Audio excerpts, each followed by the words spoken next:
Music producer Sean "Diddy" Combs celebrates his 55th birthday today behind bars at the Metropolitan Detention Center in Brooklyn, New York.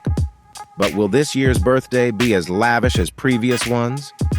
Recently, a search at this detention facility uncovered shocking contraband, shedding light on the serious issues plaguing this institution.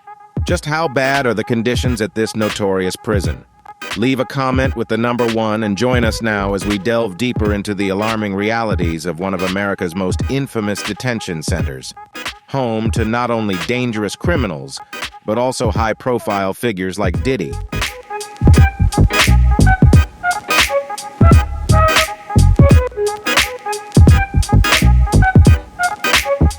Sean "Diddy" Combs is spending his 55th birthday in prison today. Of course, the birthday celebration won't be like the ones in previous years, as he is currently incarcerated at the Metropolitan Detention Center in Brooklyn, awaiting trial on charges of sex trafficking, racketeering, and prostitution. There won't be any lavish parties for the famous rapper this year, but according to the New York Post, it seems he will have a special meal for his birthday while behind bars.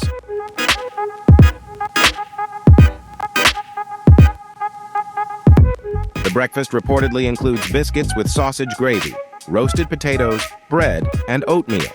Lunch consists of cheese pizza, Italian pasta, green beans, and for dinner, there may be chicken or tofu with fried rice, black beans, and carrots. However, aside from the food, the facility where he is being held is another matter. One of the reasons he wants to be released is due to the living conditions there. P. Diddy's lawyers have repeatedly expressed concerns about the conditions at the Metropolitan Detention Center in Brooklyn, also known as MDC. Recently, a search at the facility uncovered a troubling list of contraband. Investigators seized drugs, homemade weapons, and electronic devices in a coordinated operation between various agencies to clean up the facility, according to the Federal Bureau of Prisons.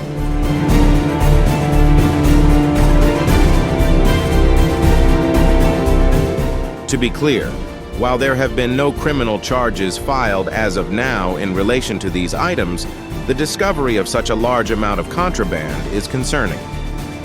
Investigators seized these illegal items during a coordinated operation last week involving multiple agencies, including the Bureau of Prisons, the Office of the Inspector General for the Department of Justice, and other law enforcement agencies.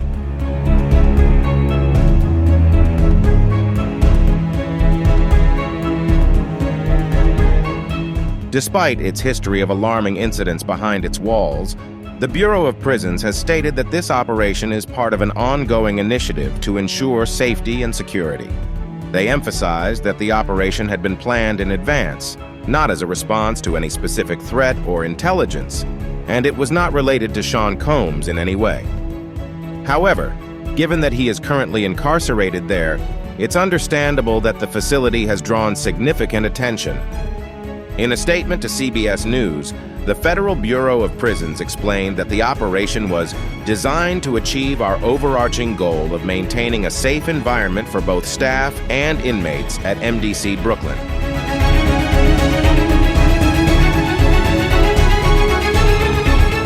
Returning to Diddy's situation, after the closure of MCC New York, where Jeffrey Epstein died by suicide in 2021, MDC Brooklyn became the only federal prison in the city.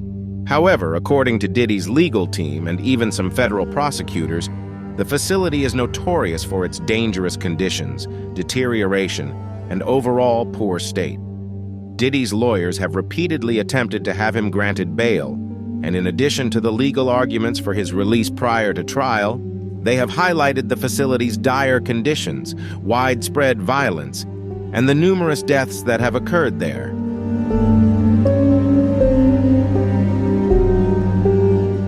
In September, 9 inmates were charged in connection with a series of assaults that took place between April and August at MDC. Among them, 2 inmates were fatally stabbed, and another was stabbed in the spine with a homemade shank. One correctional officer was even involved in a shooting during an unauthorized pursuit. Lawsuits have been filed by inmates in court regarding the living conditions at the facility. In 2019, Inmates filed a class action lawsuit for $10 million over the freezing conditions during an 8-day power outage.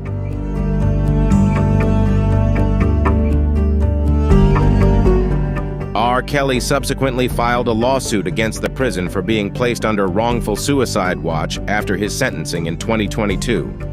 Sam Bankman-Fried, the founder of FTX, who was embroiled in scandal, had his lawyers claim that he survived on nothing but bread, water, and peanut butter because the prison failed to provide vegan meals while he was detained there. And clearly, the conditions at this facility are so dire that at least one judge has refused to sentence a defendant to prison if it meant they would be held at MDC.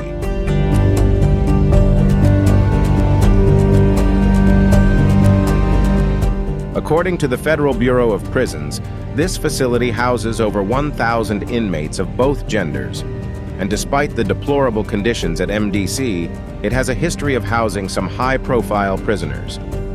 As I mentioned earlier, R. Kelly and Sam Bankman-Fried have been detained there, and Ghislaine Maxwell was also once held at MDC. Combs and Bankman-Fried are actually being housed in the same section of the facility, which is designated for high-profile inmates or those who require special attention or protection. In the past, Ja Rule served a sentence there for gun possession. Reverend Al Sharpton even went on a hunger strike during his 90-day sentence at MDC in 2001 to protest the U.S. Navy bombing an island in Puerto Rico.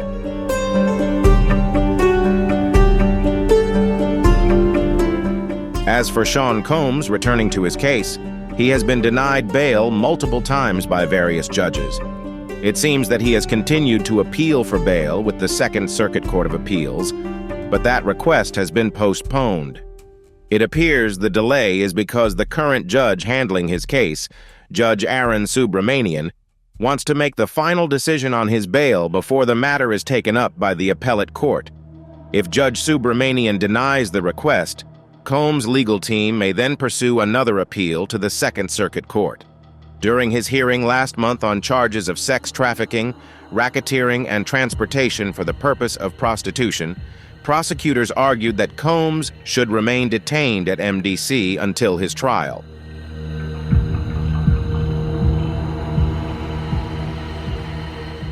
In fact, in a memorandum supporting the request for detention, U.S. Attorney Damian Williams argued that Sean "Diddy" Combs posed a potential risk of violence, was a flight risk, and represented a serious threat to the community. Furthermore, the prosecution alleged that Combs had contacted witnesses and victims, even providing them with false narratives to undermine the case against him. In a prior hearing, prosecutor Emily Johnson also highlighted Combs' history of substance abuse as a significant concern, contributing to the request for his continued detention until trial. Notably, when Combs was arrested at a hotel in Manhattan, police discovered a pink, powdery substance in his room, which they suspect to be an illicit drug.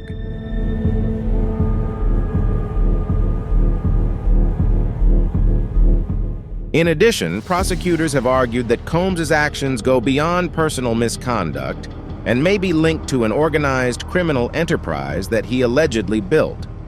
They contend that these actions were not carried out solely by Combs, but also involved the assistance of his associates and staff members. This raises questions about the extent of the power he exerted to control his surroundings, as well as how he may have leveraged his fame and influence to manipulate others. The prosecution's claims suggest a broader network of criminal activity, one that potentially involved significant coordination and direction from Combs himself. Prosecutors also argue that Combs' continued detention is necessary to protect the community from the potential recurrence of similar behavior.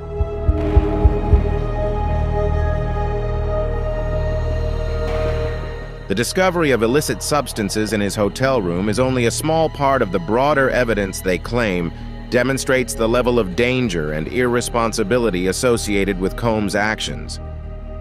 Investigators are also examining large sums of money he may have used to silence witnesses, raising further questions about the integrity of the justice system in handling high-profile figures like him.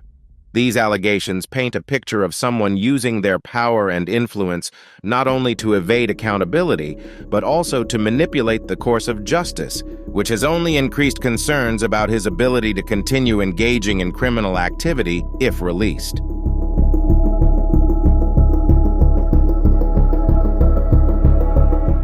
The outcome of this case not only determines Combs' legal future, but could also set an important precedent for how society and the law address abuses of power by famous individuals. It serves as a reminder that, regardless of status or fame, no one is above the law, and those accused must face the truth and take responsibility for their actions. This case also presents an opportunity for the community to raise awareness about the abuse of power, promoting a fairer and more transparent environment in all sectors of society. Thank you for joining us and sharing your insightful perspectives on the Diddy scandal. This is clearly a complex story with many significant developments. We will continue to update you with the latest news on this case.